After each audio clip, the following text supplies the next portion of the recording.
Land కొన్న వారికి farm house free. ఎక్కడ అనుకుంటున్నారా? స్పేస్ గ్రీన్ ప్రాజెక్ట్స్ లో వెంటనే కాల్ చేయండి. Cheers. Cheers, man. You're drinking milk? Yeah.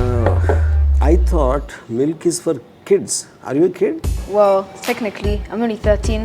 You talk like an adult. I guess I get my smartness from both parents because, in my opinion, Do you think you are more smarter or your father and mother? So Jesus is watching. He's watching. He's going to take notes down. in my personal opinion, Wow, I love that. I saw you on TV talking about, in defense of Sushant Singh Rajput's case. oh yeah. Do you think there's a mystery? Do you think there's a murder involved? Do you believe that? Or why do you believe that?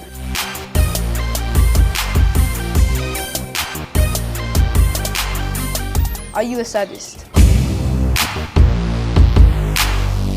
If somebody is being pained because of me, I think it is their problem. Who do you think is smarter between you and me? And why? Yeah. Please explain how you used those to clear your name with the Pawan Kalyan controversy that you had. I express an opinion.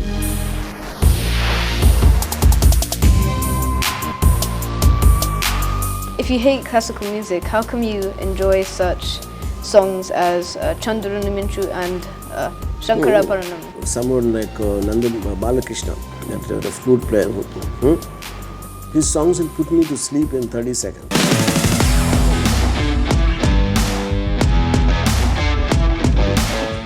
What did you learn from your religion? Well, okay, that's a tough question, but up the top of my That can't be head, a tough question. That should be elementary because you're already believing. yeah. So off the top of my head, I'd say,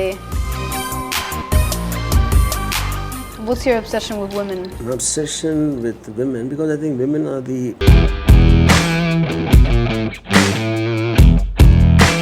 I just have this feeling, and we'll talk about it 5 years down the line. I think you are going to be much bigger rebel than me. When you reach your 20, we will have another conversation at that time.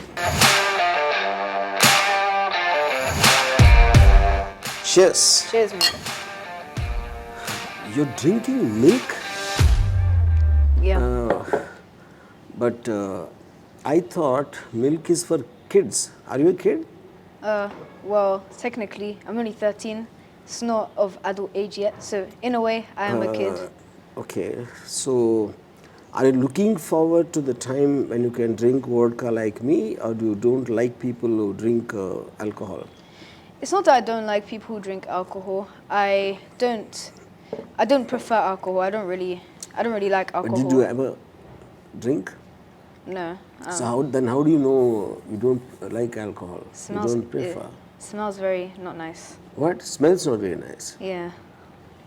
So when you called, when I was surprised to see you drink milk is because you talk like an adult. You're too smart, you're highly intelligent, you're seemingly very knowledgeable. And how did that happen? Did you get it from your father or mother or someone else or what? I have no idea. I mean, I do read books a lot, so I guess that's helping with some of my vocabulary. But I guess I get my smartness from both parents because, in my opinion, they're both pretty smart. So, yeah. Okay, now swear on Jesus and tell me, do you think you are more smarter or your father and mother? So Jesus is watching. He's watching. He's going to take notes down. In my personal opinion, Yeah. I think I'm smarter than both of them. Wow, I love that. Yeah. Okay, now coming to,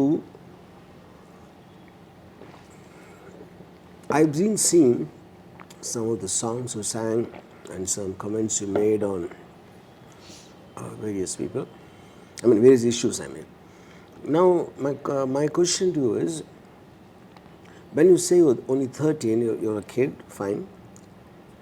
Do you think, will you regret when you become an adult, or you're enjoying it, or are you looking forward to becoming an adult? Because I would like to think there'll be a lot of things which you cannot do because of the age factor. So do you want to hurry up and grow up, or you want to enjoy the process of life? The only reason why I want to become an adult is so that I can get a credit card and spend money on whatever I want. But other than that, no, I'm not really looking forward to it. Obviously, the credit card thing was a joke. I'll be very wise in my credit card. But you know, I guess I'm just enjoying So life as it is now. in other, I mean, way, what I mean is, you seem to be more smarter than most of the adults I know, at least in the people I met. So I think for you to be even now restricted as a 13-year-old and to maybe wait for another 5 years, I think is not justified at all. Do you agree with me on that? I don't know. Thing is, I'm not really rushing to be an adult. I mean, whether it's justified or not, I'm not sure about all of that. But I know that when I'm an adult, You can't say I'm not sure. You have to give me your opinion. Okay, Or then. at least did it cross your mind at some point of time? I wish I was an adult. In a situation, I mean, Yes. I'm not saying, yeah. Definitely. That's the point, yes, yeah. Okay. When you're, for example, I saw you on TV talking about, in defense of Sushant Singh Rajput's case. oh yeah. So what do you know about that case? What do you think happened? What do I think happened?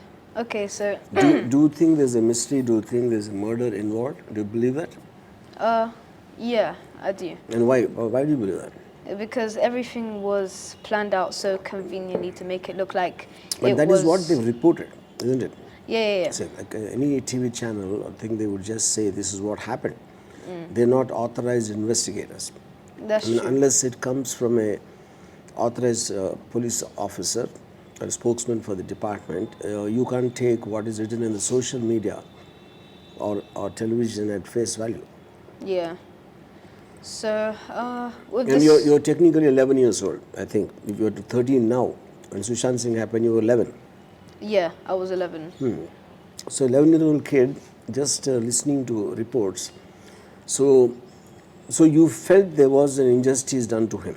That's what you're saying. Yeah. Okay. See, my point is, there are thousands of actors who come to make it in the industry. Yeah.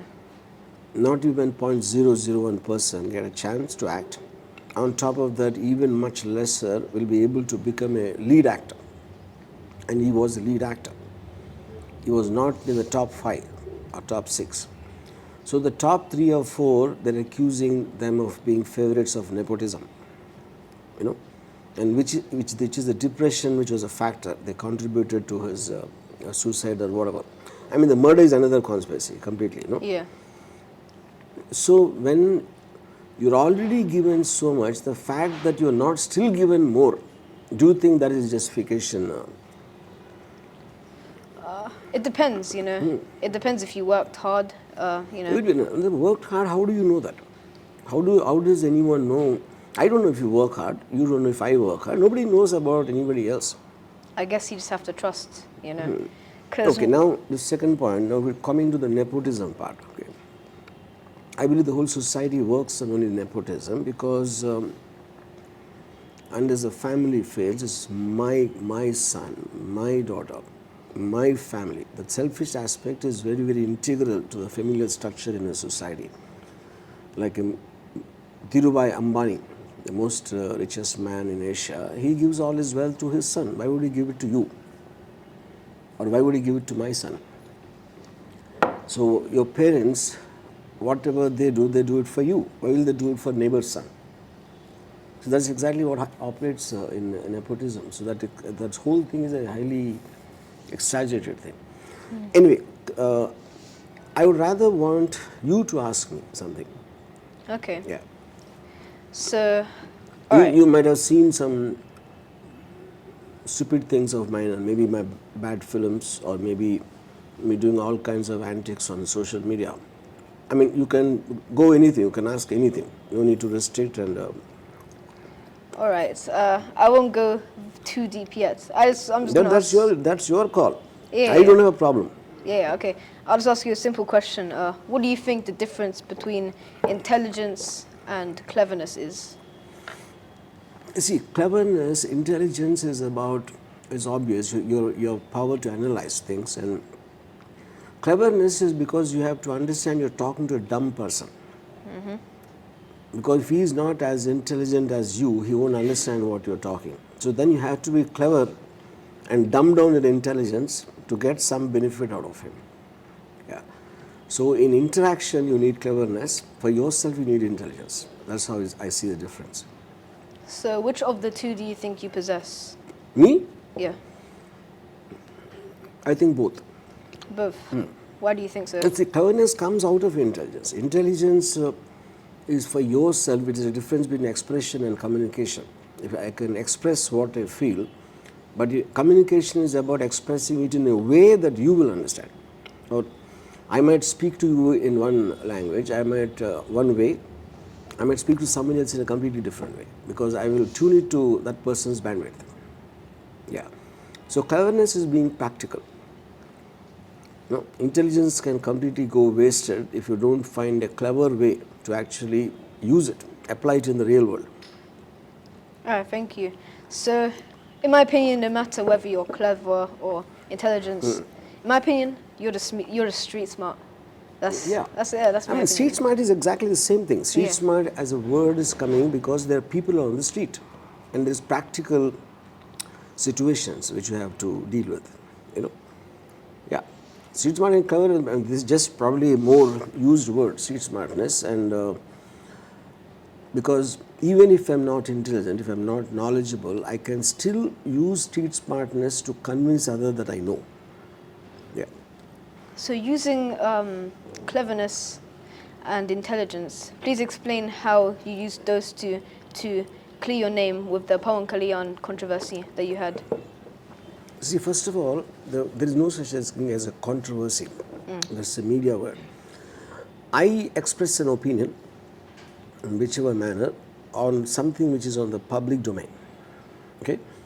And I am a guy who doesn't take anything seriously, including myself. So the people who take it seriously, they will read meanings into it, which is, they all keep on saying that I say stuff about Pawan Kalyan or the mega family. But the point is, I say that about everybody because of their fame, it gets registered. Yeah. Yeah. Thank you. So, next question. Do you like classical music?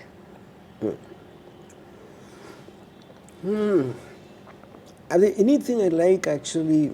Classical music, definitely not, because classical by definition is a set pattern which has been respected and followed blindly, which is the reason it's called classical. You know? An individualist style, and basically what you personally like stems from within your own thing. You know? So I hate anything classical, be it music or dance or a systematic government or whatever, because I constantly demand or ask or seek, expect a change. You know? So anything I know which has already been done, the pattern of that bores me. So I always want to be excited, and only new things can excite me. Yeah. In So, other words, I hate classical music. okay. Yeah. So, if you hate classical music, how come you enjoy such songs as Chandurani Minchu and Shankara Paranam? Could you please explain these anomalies? Yeah, see, Shankarabharanam actually, the point is, they were, I mean, whether it is a S.P. Balasubramanian voice or in the context of the story, they are very situation related songs, which is very different from, let's say, like someone like Nandam Balakrishna, the flute player. His songs will put me to sleep in 30 seconds. They might. Here it is related to a story and the character and the drama within the story. That is different. Okay. Chandrani Minchu is a song as old as maybe I was your age at that time. You know, and also all your tastes are related to how much exposure you have had at any given time. So I am not the same person. I'm much older. I've seen more things. I've been exposed to much more things which have a lot of variety. So that is going to influence your taste at any given point of time. So now today, there's no way I will like Chandru Minchu. Okay, thank you. That's all for now that I have. You don't have questions? Oh no, I do. I have way more. It's just that's it for now. Like, I'd like to progress more, and yeah. Yeah. And don't keep saying thank you, it's annoying me. Oh, We're just okay. having a conversation. If you say thank you, then I'll ask you for a fee, as if I'm doing something. Just as a conversation. All right. Yeah. So you don't like children. Would you like to explain why? See, I don't like children for, a number of reasons. One is I'm jealous of their youth. And they make me feel in comparison, I'm old, which I am, I know that. But the point is, I want to delude myself, I want to lie to myself, and suddenly to see them, there's a direct comparison, okay? Now, if there's a beautiful young girl, she'll prefer you and not me. So that is reason enough for me to be jealous, one. Second point is, when they are there, no one gives me attention. So that lack of attention deficiency is something I get affected. So I normally prefer never to be in the company of children and dogs. Dogs also for the same reason, you know. So if I'm talking to someone seriously, and when a kid comes, "Buchi-buchi-boo," and I'll say, no, I can't do anything. So the attention is gone from me. This is second reason. And third reason is I dislike children because I think they're very mean and they're very selfish and absolutely cruel people, you know. When they say children are innocent, that's not true at all. I was never innocent, you know. Nobody ever remembers them being innocent. I used to steal money from my father's pocket. Oh. I used to bunk school and go to see films, and I used to do all kinds of things, lying. And in my school, I used to wish that something will happen, someone will die, so that I will get a holiday. Jesus Christ. Yeah, and then kids who will be killing insects with glee. You know, I never saw killing violence glee in children more than no adult ever thinks like that. You know. Yeah. So I think they're monsters and they're like animals. They're closest before education and those things called parents and teachers. They kind of dull the instinct and they kind of completely change them. Like Ayn Rand said in a book of articles called the Comprachos. So the Comprachos were a tribe which existed in the 18th century, who used to disfigure children and make them into like short, fat, like freaks at a circus show for people to enjoy. So Ayn Rand said the modern Comprachos, they distort the mind. They don't distort the body. The way they initially how they think and how they behave, they know it already.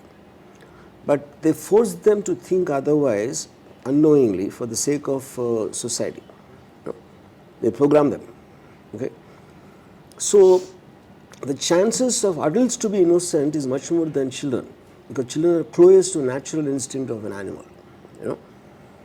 So since I become an adult, now I know I'm a human being and you are an animal.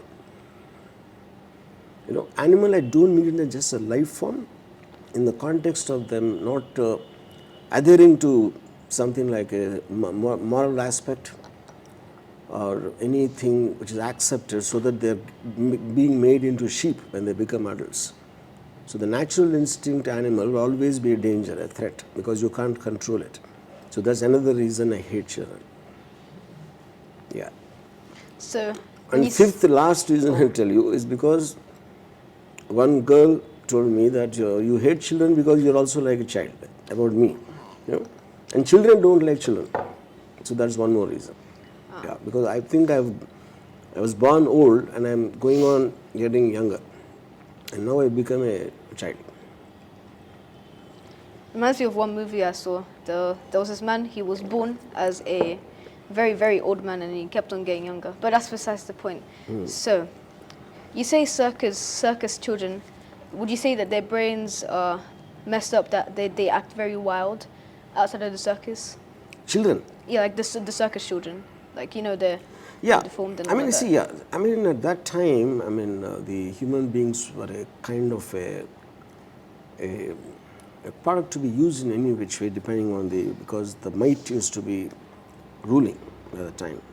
There were no welfare people and all that. So you are getting someone at the expense of someone else, using it like a product. So I think it doesn't even go to the point of the brains being messed up. The brain to be messed up, first they should have a brain who thinks, processes and probably analyzes and advances in its growth. So they're relegated to that kind of a visual, entertainment. So the question of the brain getting messed, brain gets messed with your parents or my parents.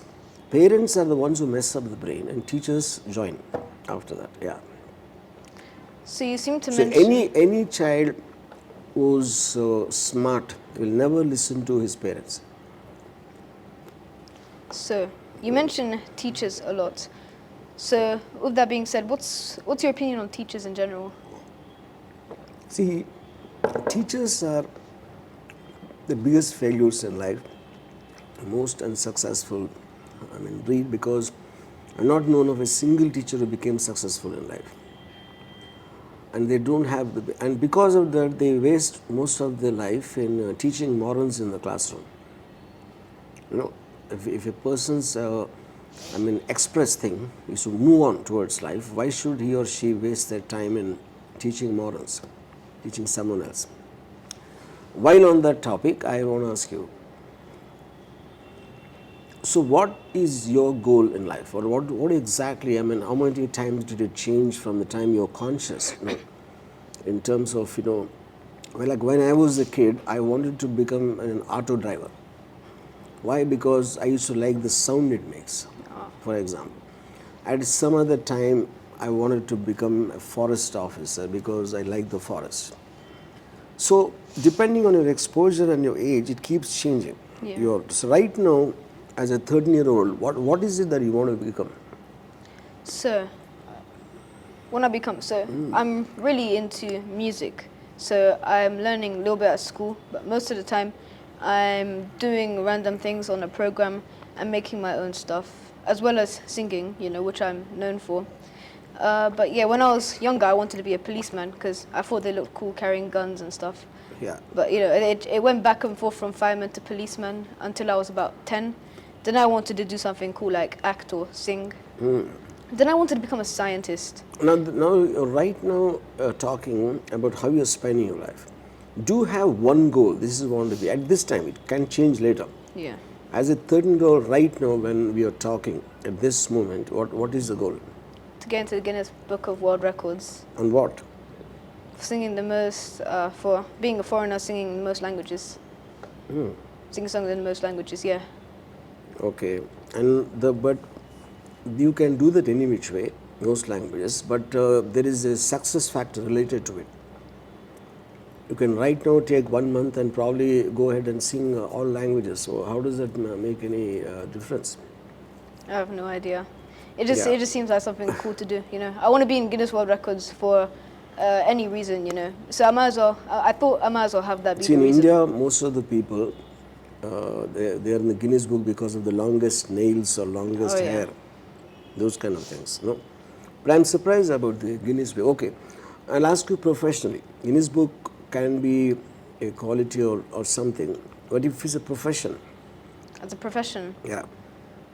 Professional, like a music producer or like a music director or something like that. That's your current thing? Current thing, right yeah. now. So who do you like the best in the current music world? So, when it comes to who I like best, I'd probably say Charlie Puth. He's a music maker. He makes lots of music from different sounds. He could make a song from that, and it just kind of blows my mind how he does it. So I guess he would be my inspiration in music, if you like. Okay. And I will ask you a question.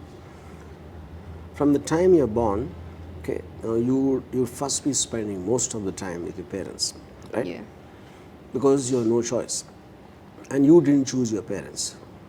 Neither did they choose you. But of course, since you're young, they took care of you to whatever extent, okay? Now, you said my goal is to become, a music director. or whatever it is. Now suddenly God appears and says you choose between achieving your goal and your parents. So what will you do? I'd probably pick my parents. Yeah? Yeah. And just now, a few minutes back, you said you are more smarter than your parents. So then it is just an emotional aspect that they gave birth to you. Is that the Yes. point? Not Why really. your parents? My question. Because Do you think your parents are the best people in the world you wanted to spend time with? Yeah, probably. Yeah? You met your parents, of course you know your parents. Yeah. But what if you meet other people who you think are better in every which way? Still pick my parents.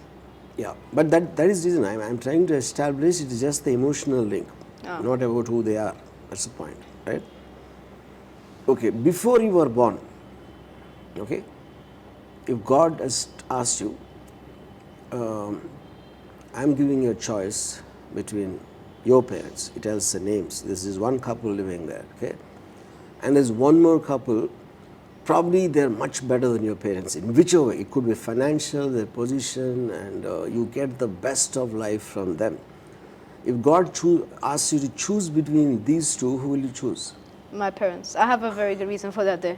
So, like, let's say the second set of parents, like, rich, wealthy, get the best life. Yeah. They let me do whatever I want. That just means that they will be there less. They will be traveling a lot, like in the movies. But you don't know, you're putting characters into them. Oh, yeah. Right now you don't know them. The point is, common sense tells me anybody in the whole world wants to get the best for them. They wish for the best. Sorry, Mom. Okay, now you have Sorry, an Dad. Indian father and, Oh, yeah. and let's say Polish mother, okay? Now, which country are you loyal to? I'd say India, because India. I do. We follow more traditions from India rather than Poland. The most Polish thing we've ever done was eat like a Polish Christmas dinner or go to Poland itself and speak a little bit of the language. But aside from that, So you love your fatherland more than your motherland. yes, Okay. And do you go to church, you pray to Jesus? yeah, I do. And then what about Hindu gods? Hindu gods. So here's a controversial thing that I'm probably gonna say. I don't believe in them. I You don't. don't believe in? No, I don't follow it. Well, maybe when I was little, I thought it was like, oh, Okay. cool, magical powers and that. But yeah, Okay. So you don't follow Hindu gods, that's what you're saying? yeah. Okay. Now what do you think is the primary difference between Jesus and Hindu gods? Primary difference. What is the reason you chose that? Well, it's not really a matter of choosing. It's more of a matter of like what's believable. I grew up going to church, so that's like one thing. Like my dad wasn't too. He wasn't like you should pray to this one, you should pray to that one.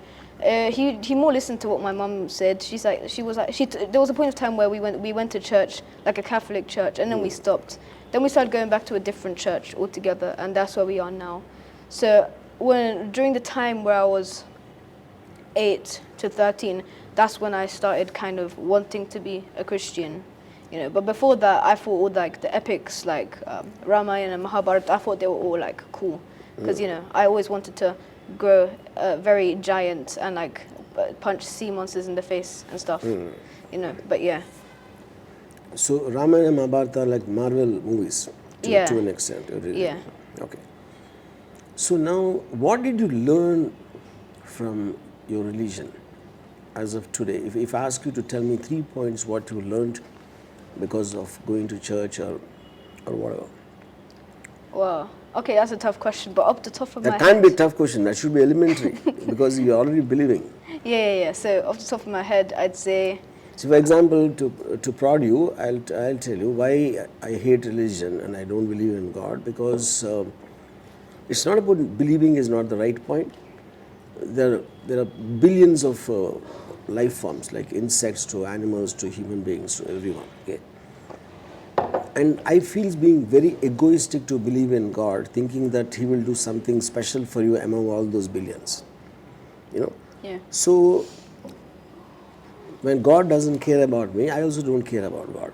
That's Okay. how I take religion. Okay.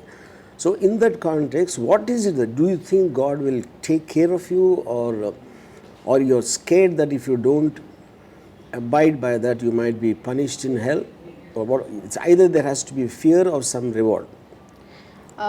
It's the reward for me. I mean, sure, like the whole purpose is to be scared, but you know, like other than that, in the Bible it says that God loves everyone, no matter if they're bad, because He wants everyone to go to heaven, and not rot in hell. So Who wants everyone to go to heaven? God. God. Yeah. Then what's the meaning of hell then? Well, it's just to punish those that have been bad. You know, it's like morals. You know, like you can't just go on a murder spree, kill innocents. You know, you kill children. But you know. if God is responsible for every physical, intellectual, emotional activity, why did He make His own creation kill someone? He could have stopped it, no? Yeah, it's free will. You know, like He's given them the choice to go to heaven. He's given that's them what the I'm saying. choice. Did He? My whole point is that if you're creating a person and he's abiding by religion, it comes from a mind. So why did He even bother to create a mind which will go against when He is responsible by definition? That's a tough question right there. Okay, you have me stumped. Okay, so what I think is He does that because He loves us too much, if you like. Let me put it that way. He loves us too much, and He wants us to do. He wants us to be happy. If he loves us too much, why did He create the coronavirus? Coronavirus. Why did He create the tsunamis and earthquakes, which I think only terrorists and God kill indiscriminately. They don't care the difference between men, women, children, religion, countries. He kills everyone equally, and the only other people who do that is terrorists. So a funny thing with For example, Al Qaeda killed 3,000 people in America, you know, and the tsunami killed 2.5 lakh people. Okay, so just as a force, who's done more damage to mankind? I'd say God. And so, you know. I can think one person did a bad thing. How can women, children belonging to so many different countries, all of them supposedly the creation of God, and He massacred them? So did you ask that question in the church when you know about this? No, but it's Because a question. you will ask your government, you will ask anyone when you're working, why did this happen? And people don't ever ask God because they're scared. It's a question I've actually thought about, you know, when I was younger. But when coronavirus started, I was like, I wonder why God made this. But, you know, no one in my church was harmed with coronavirus. So He put His mercy on us. But, you know, I think He was only... What He put His mercy on us, how? Like, no one was inflicted with it, with, like, the bad one. Some people did get it, but they didn't, like, die. Nothing serious happened. They were healed after, like, a week. A lot of people died with the coronavirus. Yeah. So the point is not about they should die or not. It's like when we are supposing He loves all of us, okay, and He wants good for everyone. He wants all of them to go to heaven. Then all the problems which happen and which create frustration, poverty, and all of them, the so-called negative things, if they are happening because of Satan, who created Satan? If God created Satan, why would He do that? Because Satan also has free Because will. I think God basically loves to be entertained, and He wants to keep these quarrels between people, and He enjoys it like how the Romans used to enjoy knights fighting and killing each other. I think that's what God does. Why do you think so? I'm just telling you. Because if there's no misery, you won't feel like that you're alive. Oh yeah, okay. The experience of life is a constant variation between how happy you are and how sad you are. And that can only happen when there are a lot of conflicts. So apart from the coronavirus killing many, it also entertained us. And that entertainment is primarily for God. So, okay, now let me come to the question.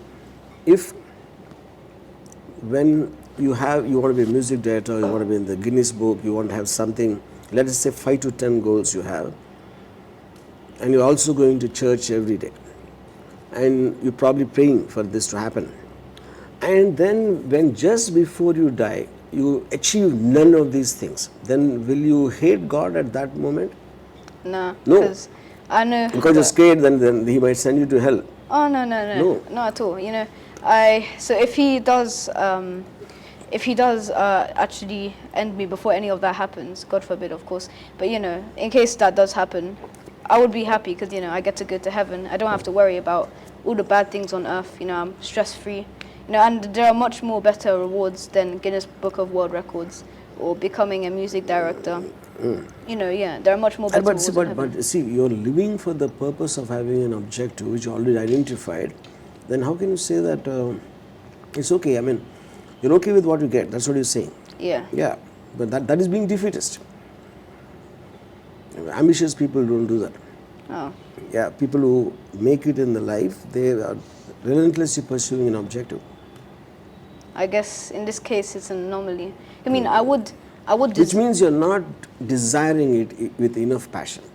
Anybody wants to, because everyone desires something, but the degree of passion makes a lot of difference. When I wanted to be a director, I was like kind of consumed with that. I didn't want anything. Every second I was feeling like losing my life in the pursuit of me getting my objective. All right. So, how would you say I could increase my passion? I feel you already have. You're just not able to tell it in so many words because you're still dependent upon. You're not an adult. You still have your parents and maybe various other aspects. Maybe you don't have enough knowledge. But I think a person of your intelligence and your understanding, I don't think you can be without a very high degree of passion. For example, my passion, I realized probably when I was 25, between 23 to 25, I would think. Till that time, my fingers were everywhere. Maybe I had goals, but I just never really pursued them relentlessly with a single-minded focus. Yeah, that I think you might have, you might get in the next 2 years, or maybe next 5 years. It's just a question of timing. When I was in school, I hated my studies. And when I never believed in anything. But at a point of time when I was lazy, at a point when I decided to become a director, that's when the whole thing changed. And that kind of coincided with I was making money myself without my parents' support. You know? So when I became financially independent, and I don't need to care about anyone what they think, obviously the focus will be far more because the decisions are coming from only you. So when you said you're smarter than your parents, which aspect of theirs you think is dumb? Okay. Don't feel embarrassed. You should just we're having a man-to-man talk here. Or a child-to-child talk, if you feel. Yeah. I said that with the most respect I could, because you know you said Jesus was watching, but either way I probably would have said me, because you know. But okay, so which aspect do I think is not as smart? Dumb. Dumb. Okay, Yeah. then let's go. Don't with that. try to. Perhaps general knowledge about certain things. Okay, fine, fair enough. Yeah. So. Now, when you said you're more connected here than to Poland, and since you live there, maybe now you live somewhere else, fine. But if you, let us for a second imagine, you live only there. So one person belong to one country, loving another country, don't you think it comes under doing some kind of injustice to being disloyal to your own land, especially motherland? People just generally want to be very grateful and loyal to the motherland, and you are betraying Poland and your mother. I wouldn't say I'm betraying. I do still respect Poland a lot, you know. Don't give me consolation prize. Okay. Here the matter is about making a choice only between two. I love you too. No, that doesn't work. Well, when I was little, I was always, most children were a mommy's boy, but I was a daddy's boy when I was very young, because my mom was always at work, you know. So you're betraying your mother also? Well, I'm not. Yes. Okay, yeah, okay, when I see your mother's picture, you take, and she gave you birth, And she went through all the trouble and you're betraying your mother. So, What? I want an answer for this. You say either What's the you say question? yes or no. what's the question? You love your father more than your mother is what you said. You love your fatherland No, more exact- than your motherland. These are the second two questions. So it just comes under betrayal, both your mother and your motherland. That's what I'm saying. I disagree because. And then you have to give me an answer. Okay, yeah, okay, let me do that then. Okay, so I disagree with what you said because you can still, when you are further pushed. Let us imagine this interview will never be seen by your father and mother. Okay. This is all hypothetical. Nothing is Yeah. real. It's just like I'm throwing a situation at you. If your mom and dad would never see this see this interview, would your answer be different? No. It would No. still be. It would still be the It will same. be still vague. Right now you're being vague, and even then it will be vague. If I were you, I would answer. I mean, it is not as simple as just saying, I love this, I love that. There will be aspects of it. What you connect here, what you connect there. And so it is impossible to mix up. But eventually, one thing has to outweigh the other. Because you can't have the cake and eat it too, if that is the situation. Then it's also a question of what does it mean saying that I love my country? So what do you think is a country? Is my country. Well, since I was raised in England, I don't want to betray both of my parents, but sadly I am. I'd say England, because because I was brought up there. Yeah.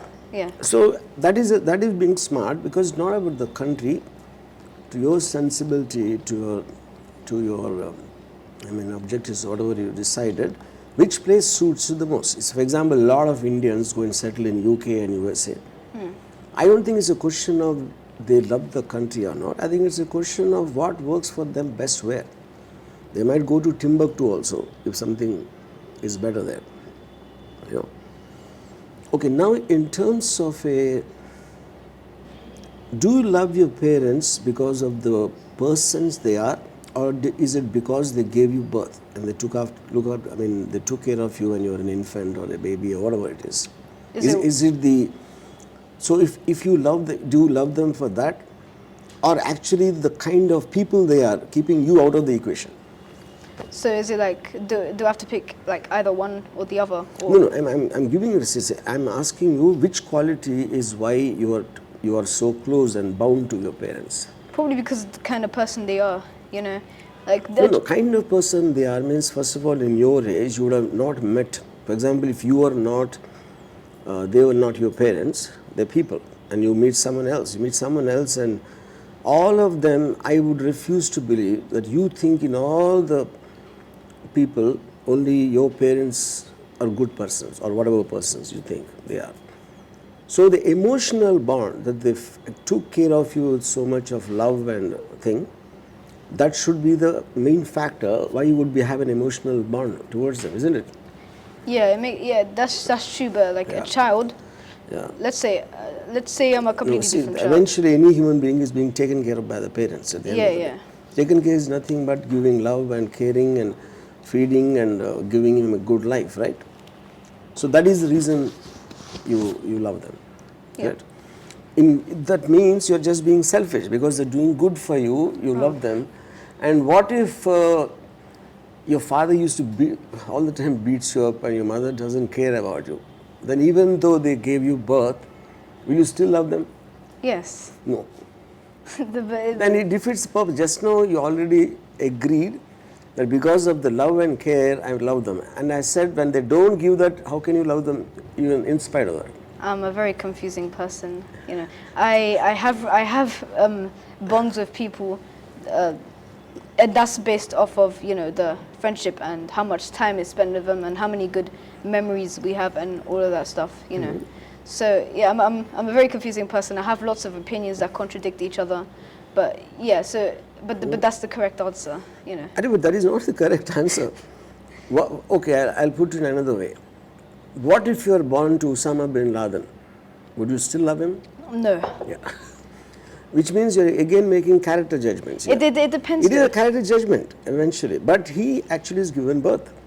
You wouldn't be there without him. Wait, so he gave birth to me? I'm asking hypothetically. Oh, yeah, okay. Yeah. You know, in other words, if your parents are bad, in your view, I'm saying, in the world's view, and then good in the same context. So then it comes either you are selfish about yourself, and because they added to you in love and care and whatever physical things you need, because of that. So they served your self-interest. That also proves when they go the opposite, you should hate them. Okay. What? Yeah, I'm just thinking, because you said a lot of things there, But okay, I understand your basic point. So See, my whole point is nothing, but I'm trying to just kind of peel off all the hypocrisy around relationships and trying to get at the basic of it. Your eventual love can be just your thing. I like it. Okay, fine. I don't need to answer for that, why I like it, Because the point of the obligation is not there because your parents did not have you in particular. Yeah. This guy called Zack is who I want. Whoever they gave birth to, they would have done the same. So there is nothing special about you. Okay, so they did not give you any undue kind of a thing where you have to be grateful to them for the rest of your life. That is just a biological accident that you were born. You in particular, I am saying. So then when you don't need to be grateful to your parents, it follows that you have to do what is best for you. So my basic objective by the end of this interview, I want you to leave your parents and teachers and everything and just have a great life. okay then. So let's Anyway, now ask me a couple of questions. you a couple of questions. Yeah. So let's go a bit further back. Okay. So you said you don't like dogs as well, but do you like cats? No. Could you explain? Is it for the same reason? Because I only interact with intelligence. Yeah. What about I'm elephants? not into life forms. I might enjoy seeing them, but I don't want to be in a relationship to take care of them and go through all the other things, the baggage which comes when you take care of either animal or a person. Yeah. So have you ever had a pet before? Yeah. Oh, I well, used to have pets in almost maybe till my 20s. Like I used to be very fond of dogs and parrots. oh. So what did you feel when those pets died? You must have had an emotional attachment to them because they were your pets. You had to look after them. It's kind of At your that time, obligation. yes. At that time. At that Yeah, time. yeah. So what made you change? I mean, the more you understand the nature of the world, the nature of life, and the fact that we're all playing a part, completely programmed, like why you're supposed to behave in a like if I see, for example, when I see National Geographic and there's a antelope and the cub is attacked by a predator. So it just tries, and the moment it comes onto the antelope, it runs away, leaving the cub, Now that's a practical aspect of life which you cannot do anything. So many of the harsh decisions when we hear of being taken by world leaders, including terrorists, they're also coming from situations sometimes where you have no choice at the time, but it will be seen in different perceptions. So when I look at it objectively from so many viewpoints, I start detaching from the emotion, because emotion comes only when you strongly feel you're right. I don't believe that. In my shoes, I feel that at that time, but the truth can be completely different. So then you get emotionally detached. Yeah. So when the dog died, for example, when you said, and I might feel sad, but the truth is so many people, so many animals and people die. For example, if I'm giving like a meat to the dog to eat, the meat belongs to a live animal. yeah. And I'm discriminating just because it's my dog and that's someone else's animal. That's God's thing. So I think we're selective in our emotions. We just feel only for things which matter to us on a selfish level. So you are pick and choosing. See, for example, if I was a coronavirus, I will hate mankind for inventing the vaccine. Yeah. Now, because you're a human being, you hate the coronavirus because it's killing you. So that's all subjective. Yeah. Okay. So that is the reason you should not have attachments, is my belief, whether it's dogs or people or anyone, because when they die, you'll feel sad. Yeah. So to avoid feeling sad, we should not have attachments at all. Is that what you totally believe? Yes. So I what about- practice, yeah. So what about your parents? Yeah, same. So, but when you were younger, did you love them? I'm saying I was extremely, whether you call normal or abnormal is up to you. I used to be like this maybe till my maybe 18, 19. I was a voracious reader. Yeah. So I used to, when I listened to so many different point of views from various philosophers, and so that kind of, when you absorb it and then you form a personality, and with a very, very clear objective of what I want or not want to do in my life, that becomes a very specific focus. So when I'm living on that, I don't have any emotional attachments anymore. Okay, that's interesting. So, was there anything like a drastic change that or like a very, very, very heartbreaking event that happened that made you think this? That's a good question. I mean, probably the trigger point when I was really questioning everything is when my grandmother, that's my father's mother, she used to have a habit of writing this, what is called Ram code. She keeps on writing Ram, Ram, Ram. She wrote some hundreds of books, and she, to my knowledge, I've never seen anyone who's, what should I say, obsessed with God, for pretty much 30, 40 years of her life. And then one day, she had a stroke, some paralytic stroke. She was bedridden, and she used to stay in some village in some, I mean, not in my house. I went to see her, and because the house didn't have much of place, so they kept her in some kind of a store where they normally store these bags of coal and this, because they couldn't have her in the house because of their problems, So when I went in, I saw cockroaches crawling over her. She was alive. I mean, she was in a what you call paralytic state. Yeah. So that is the first time actually deeply started thinking about God and belief systems and relationships and everything. And if this could happen to her, now who is anyone after that? So once the chain of thought starts, it obviously spreads everywhere, into every system. I started thinking about education, about various political systems like communism or democracy. It just spread like a virus into every thought of mine. That I would think is the first thing which triggered. And it's not really so much about, till that time I believed in God. I just saw a human being subjected in what she believed, what people think is most perfect way to live. And if God could do that to her, then I started questioning about God. I was not angry with God.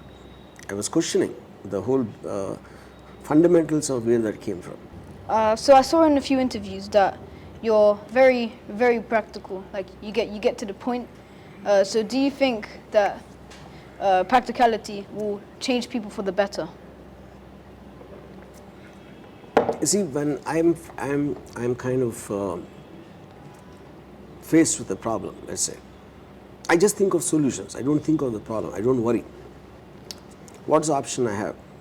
1, 2, 3, 4. So either I enact that, or let's say there's no solution. But recognizing that there's no solution is also a solution. Then you have to live with it. You have no choice, But I never worry, because thinking and worrying, a lot of people don't understand the difference. Thinking gives you a solution, gives you an approach, at least whatever. Worrying is about going in circles. Now what to do, what will happen, and this and that. So the moment I'm practical, okay, for example, let us say one of my staff comes to me and he tries to tell me about some family matter or someone is sick, and to ask. Even before he finishes the thing, I'll say, just tell me how much money you want. Because that comes across as very cold-blooded. It is cold-blooded. Because see, my point is he's going to reach there. a time, okay?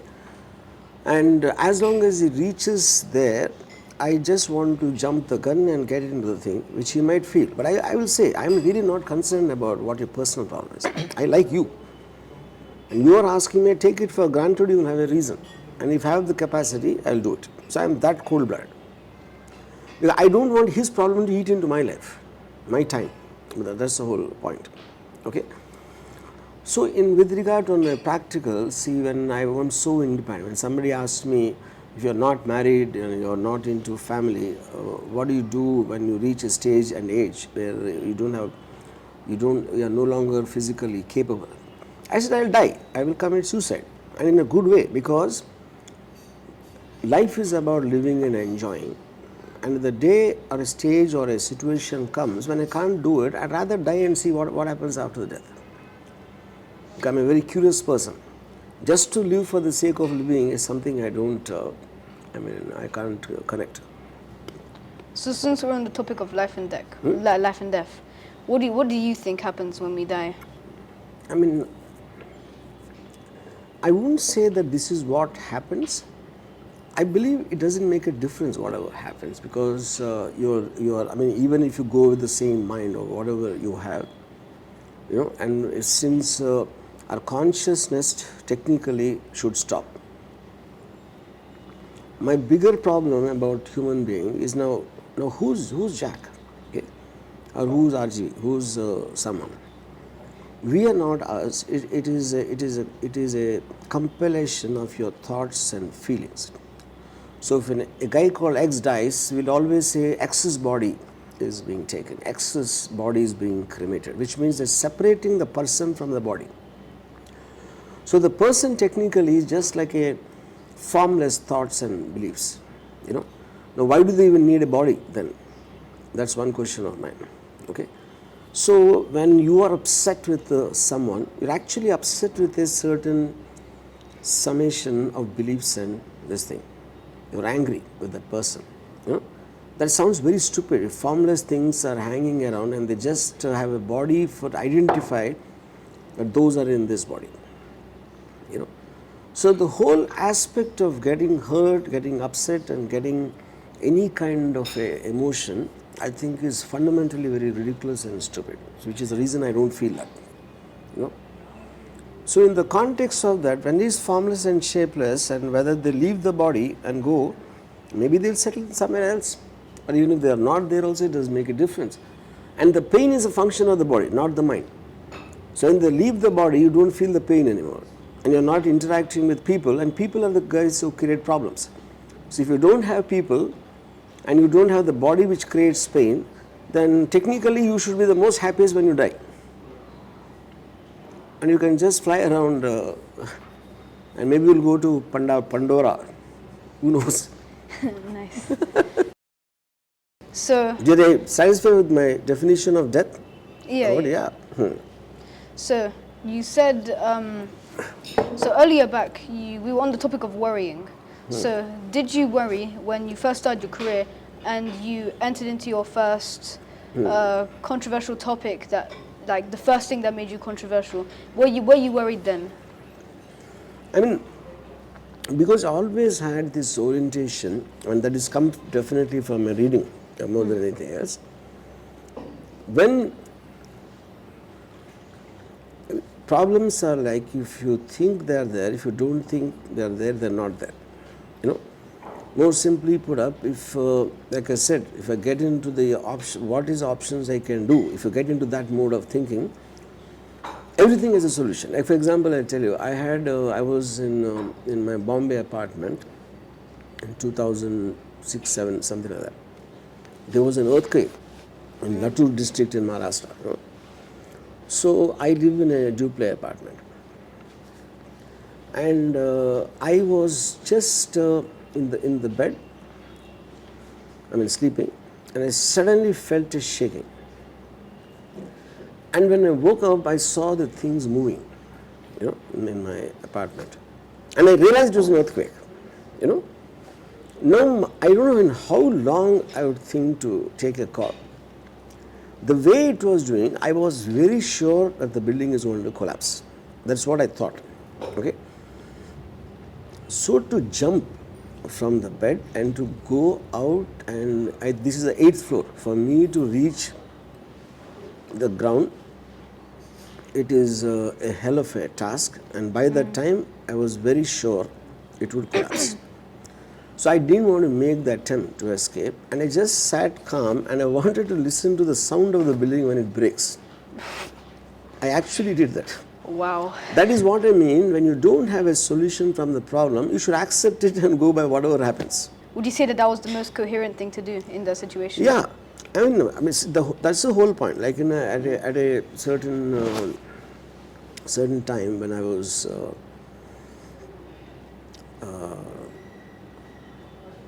I live, like I said, I live in this duplex tower. Okay, usually when I come out, my boy who works with me, he calls the driver and says, "Sir is coming down. Keep the car ready." Now the car is at the back of the building. Okay, and now he drives it around the building and comes to the portico. So meanwhile, I come from the left. Okay, now when I came here, there was a right gate and there was a left gate to the building. Okay, when I stood there, my car still didn't come. I noticed a van which was just outside the grill, of the compound, and there were the 4 people sitting in the van and they're looking at me. And they slowly started backing towards the right gate, which is what people use, in the building. I felt something uneasy seeing them look at me, and I kind of slowly went back, and they went out of my sight because there was a wall blocking, and I saw the watchman asking them something. "Well, what are you doing here?" No, that's the last thing I saw. Then I came and it was blocked, and then my car came and stood. So then it came forward again. This time the van was not there. Okay, and then I thought maybe it would have further backed. I just imagined something, and I got into my back seat, of the car, and I saw my driver looking to the right at something, and I followed his thing. Now the van is inside the compound now. And the watchman is still asking, what are you guys doing? And they were still looking at me. Then I was sure that they came to kill me. I was very sure. So I either had a choice to jump out of the left seat or the right. See, left, it takes me to the left gate, which most of the time is locked. And the right gate is on the way. If I go run towards the right gate, then they will be in the way. So then I decided to open the right door, which allows me to get back into the building. Okay, now I did that. I ran out of the right door, and out of my corner of my eye, I saw them getting down from the van. Okay, now my choice is, once I got in, whether I should get into the elevator or the staircase. Now the elevator, I don't know if the lift is going to be there at the time. Then I will be stopping and these guys will come, Then I took the stairs. After running 3 floors, I suddenly remembered on the 2nd floor there's a friend of mine. Now also it struck me that what if they know my place also, my flat. And right now they know the building. If they knew where on the 8th floor I live, they can come there also. So what's the point in going to my flat? So I thought of coming back to the 2nd floor. Then it struck me, what if they saw me going up the stairs and they were actually following me up the stairs? Then I will run into them. So that is not a good idea. Then I continued running till the 6th floor. And on the 6th floor, I just pressed the lift. And it came, it was empty. Then I went to the 10th floor, crossing my thing.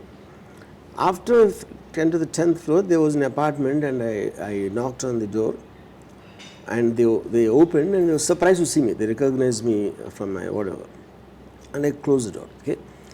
Now I was sure I was safe, because even if they came to the floor, they won't be able to imagine I am on the 10th floor, and they won't have the time to research the whole building. That can't happen, Then I called.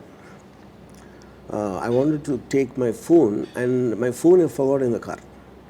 you know. So I asked them, I need to make a call urgently. So now I know so many people, I know the top police officers of the city, but I don't have a single number.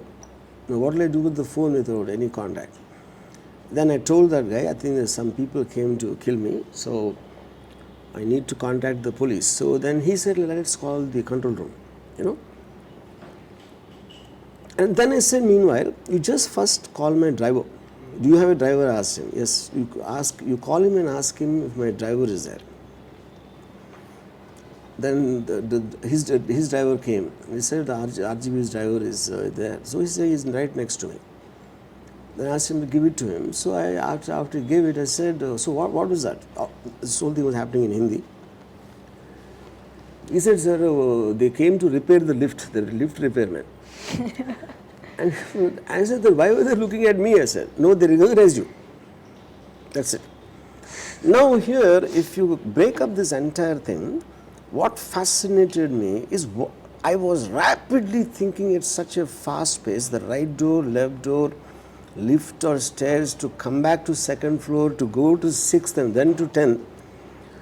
That is, and I'm only thinking, I didn't have any fear or tension at all, because I know it is a situation where what best I can do. I was continuously logically thinking about what are the options. You know, a natural fear will be just like an animal is running to save its life. So this is something I cultivated over a period of time. I can't say years, but definitely my reading of both fiction and non-fiction, of multiple scenarios imagining in my life. So the whole thing looked like a film to me, as if I am distanced from it and it is happening to somebody else. I hope this answered your question. In terms of dealing with the situation, you just have to keep thinking of options, how to come out of it. Yeah. Yeah. So you said that you're undergoing an earthquake. Yeah. So would you rather have endured the pain of jumping from the 8th floor onto the floor? Because you can do that and still survive. Yes, because suppose if I know the situation of available to me, the best was the jumping, I would do that. Or okay, so instead of doing that, would you rather have the building cave into you and still survive and be hospitalized for months and months, maybe even years? Would you rather endure the pain of not being able to move ever again? No, that's no way. I mean, if I know I'm going to come out of it, if I think or if I believe that, my action would be very different. There's no way I'll come out of it, my action will be different. Yeah. So wait, so what actually happened? Did the earthquake just pass by and then nothing happened afterwards? The earthquake? Yeah. It stopped. Oh, okay then. Yeah. Oh, at least the building was okay. Yeah, I basically was convinced at that time that it's going to fall, which is the reason I sat. So, would you consider yourself emotionless because you don't hold any emotional attachments or anything like that? You see, emotion by definition is acquired because without that you don't feel alive. Nobody can feel alive. But the point is whether you're letting emotions control you or you're controlling the emotions is where the being smart is about. I don't ever let emotions control me. So because my first question when I am feeling that will be, why am I feeling emotional about it? So then I get into the roots of that. Once I get into the roots, there's no way it can affect you. For example, if there's a snake can bite you and you can die. Now I would rather think, what does the poison of a snake contain?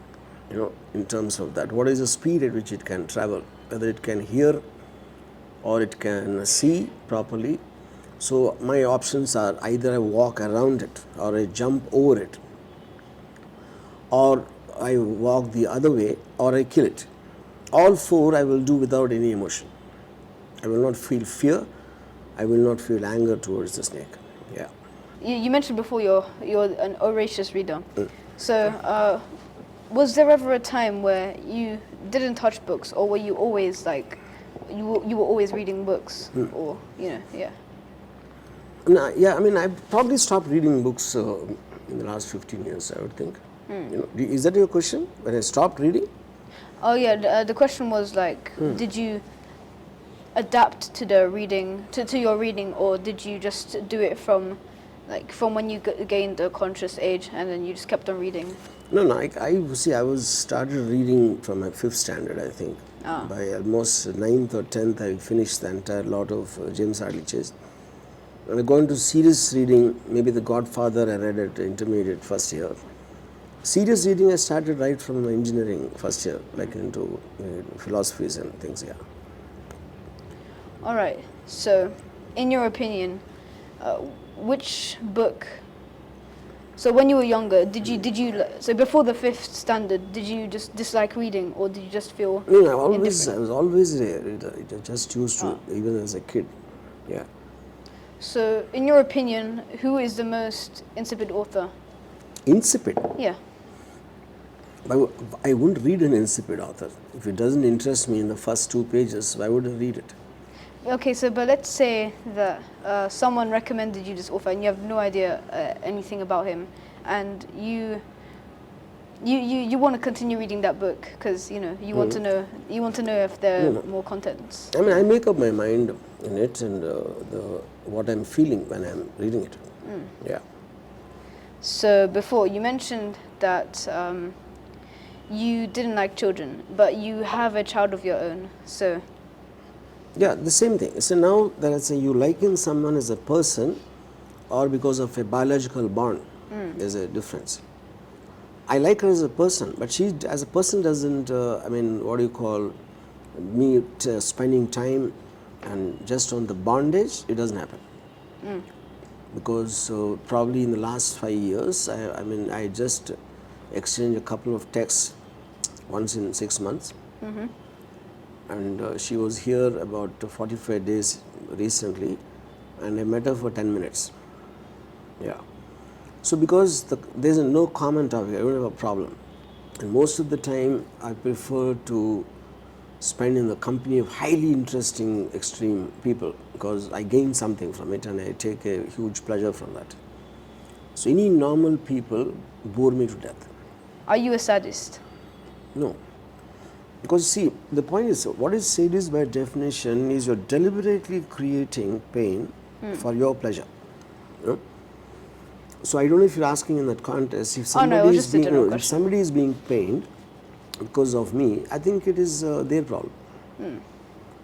So to give importance to anyone else, unless they are bringing some happiness into your life or increasing your pleasure, that relationship is stupid to have, to maintain and to sustain.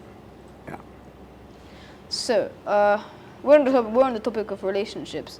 Most of your relationships, would you consider them because of a bond with them, or of a bond, or because of personality? Bond, absolutely zero.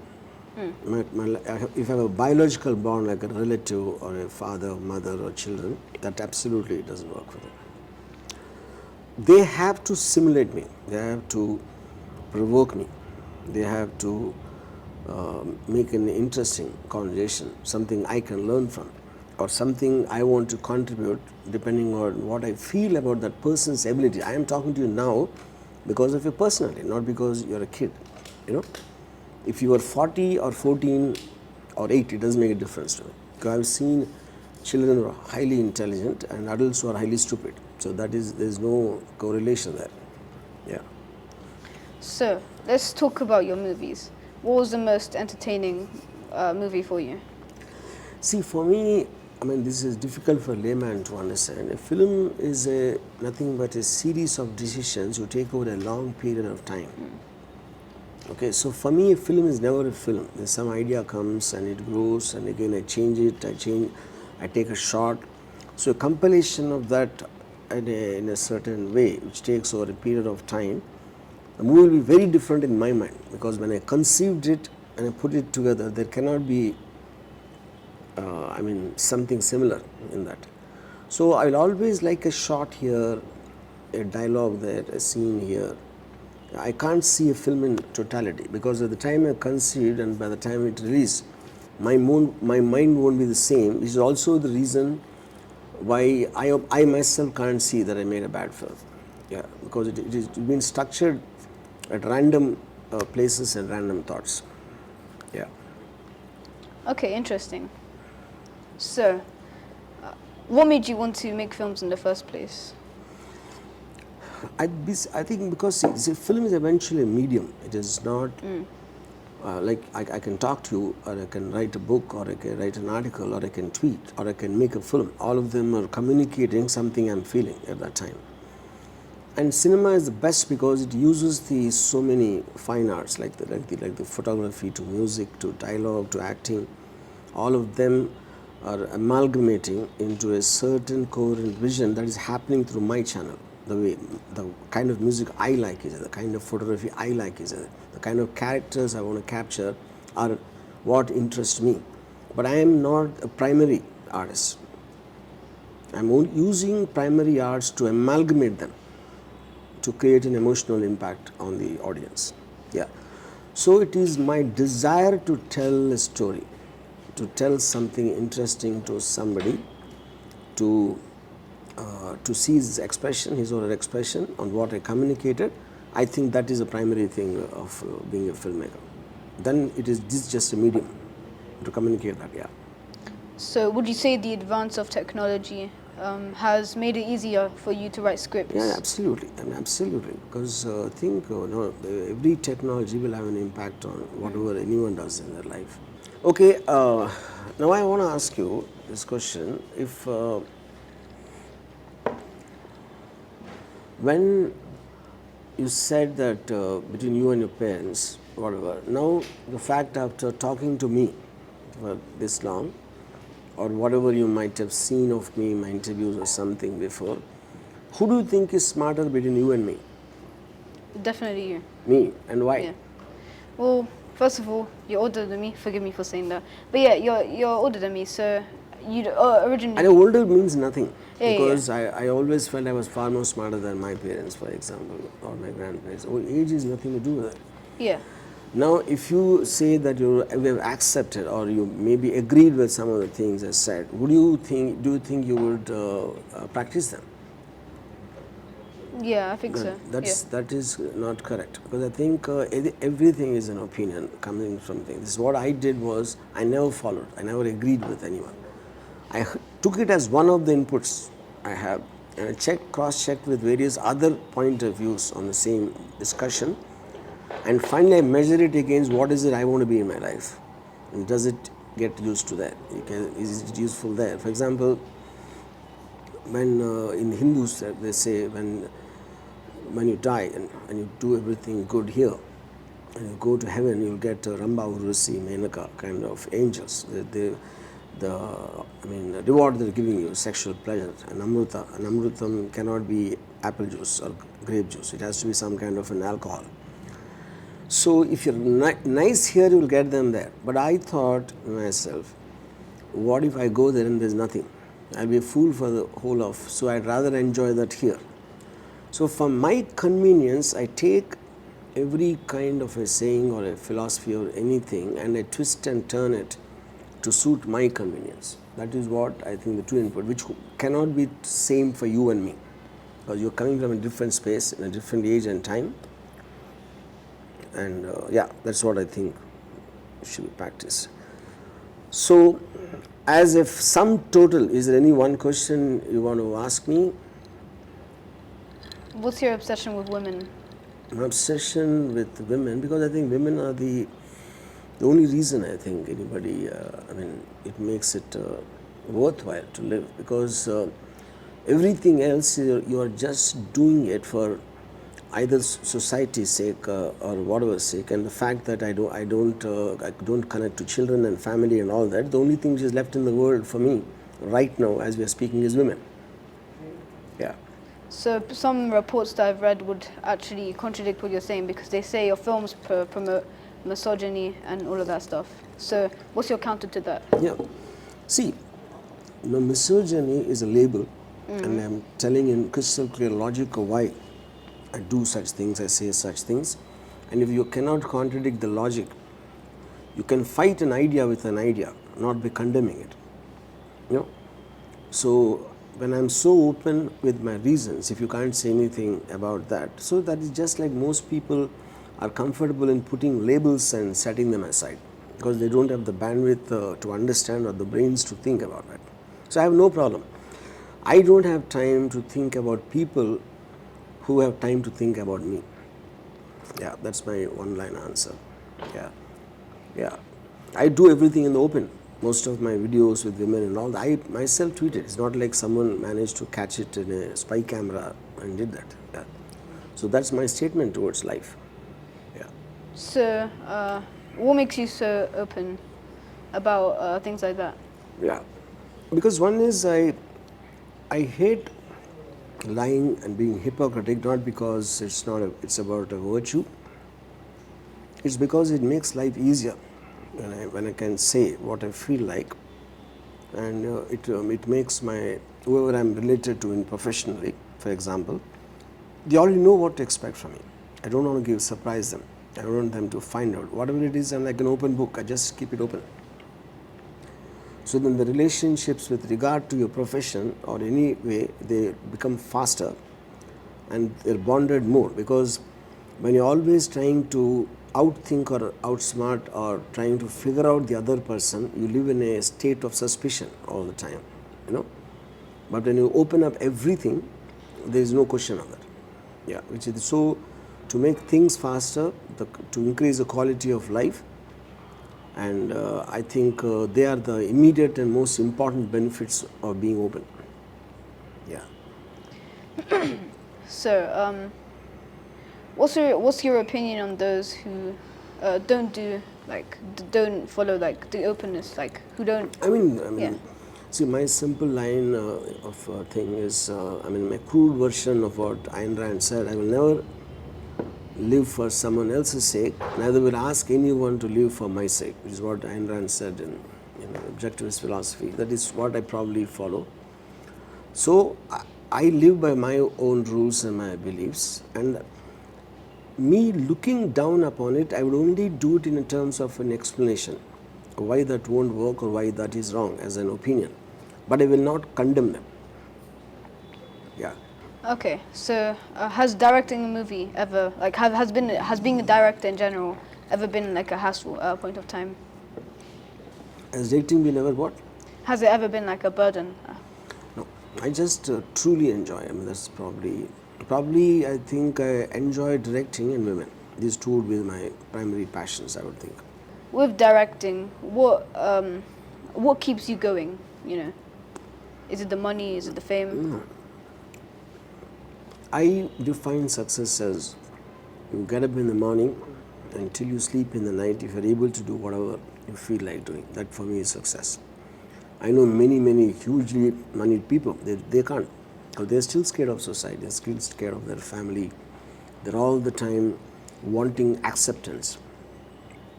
I am not that. So for me, it's success, and what makes me happy is to be able to do what I feel like doing at any given point. Yeah. At a point of time when you were younger, did you really care about your studies at any point of time? No. I didn't care because I only cared about, ever since I was conscious, only about things which will excite me and make me happy. I never took the burden of responsibility seriously. What was your reaction when you realized that your writing was genius? First of all, I don't think, I don't know what you mean by that. Yeah, no one says my writing is genius. What do you mean by that? Like most people, when they realize how good they are at something, they think themselves as genius.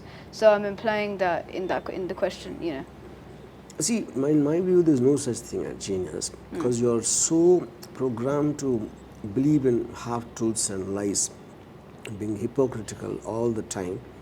Somebody talks with plain common sense comes like a genius. So it is more about the courage of being honest. That I think is what is a quality. Genius can happen in creating, like in scientists, for example. Now, I'm not a scientist, I'm not an artist, I'm not anything, like I was giving you the definition of a director. So I'm just being truthful about what my feelings are. That's about the only thing. And that is the easiest thing to do, actually. And surprisingly, no one does it. So on that count, I don't know what last question to ask you, but I just have this feeling, and we'll talk about it 5 years down the line. I think you are going to be much bigger rebel than me when you reach my age, not now. I'm talking about even when you reach your 20s. We will have another conversation at that time. Keep taking this. Now, then I will expose you. I mean, how much, where all you lied, where all you're telling the truth, and maybe you'll have a clarity about exactly what you want to do in life by the time. Precisely, like I want to be director. I think till that time, you just mull over what I said, and I'll remember what you said. Anyway, since I'm not going to be your age ever again, so I don't need to think about you. But you should think about me and many others, contradictory thinkers. Yeah. Like when I was young, I was into Karl Marx's books, the Manifesto and Thus Capital. But when I read Fountainhead and Atlas Shrugged, which is the exact opposite, that is when I realized when you're accepting someone, it only means that you know lesser than that person, But that doesn't mean what he's speaking is ultimate. So it always helps to get in from so many sources and then apply to yourself, like I said earlier. On that note, cheers once again. A great conversation. Yeah. And in next 5 years, I hope that you leave your parents and God and everyone. I don't mean literally leaving them. That you recognize and you just want to do what the hell you want to do. And being completely individualistic is what I'm talking about. All right. Cheers once again. Yeah.